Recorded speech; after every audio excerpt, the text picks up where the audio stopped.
Retour en France avec la fin annoncée de la paperasserie. Aujourd'hui, 80% des démarches administratives se font encore à l'ancienne sur de traditionnelles feuilles de papier. Mais les choses sont en train de changer. Un site internet propose désormais aux services publics de dématérialiser tous leurs formulaires. La lettre recommandée électronique notamment se généralise. Reportage Stéphane Garabed et Guillaume Petit.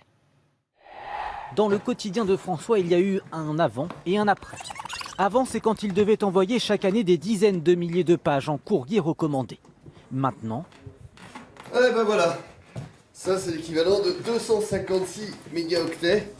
256 mégaoctets, soit des dizaines de milliers de pages envoyées en un clic. J'appuie sur envoyer, clac, le client accuse de réception, et moi à la suite de ça, je reçois un accusé réception, la preuve du dépôt et la preuve d'envoi.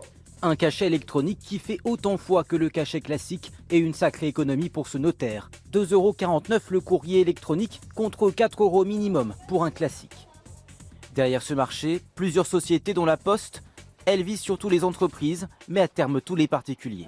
Ensuite, on va vers le pôle technique avec Clément. L'une d'elles, où nous nous sommes rendus, attire 2/3 des notaires en France. Une croissance de 15% chaque mois et plus de 350 000 recommandés électroniques envoyés en 2017. L'entreprise bénéficie d'une certification obligatoire sans quoi les courriers n'auraient aucune valeur. Le courrier recommandé électronique a la même valeur juridique que le courrier recommandé papier. Et il y a même un avantage supplémentaire qui est que là, on a le contenu qui est certifié. Sécurisé, écologique et surtout imperdable. Les courriers sont archivés pendant 10 ans. Pour Ludovic, gérant d'un syndic, un gain de temps évident que les copropriétaires ne comprennent pas toujours forcément. Les copropriétaires aiment encore toucher du papier. Néanmoins, sur les jeunes générations, on arrive maintenant à leur faire adhérer à la dématérialisation de manière plus aisée.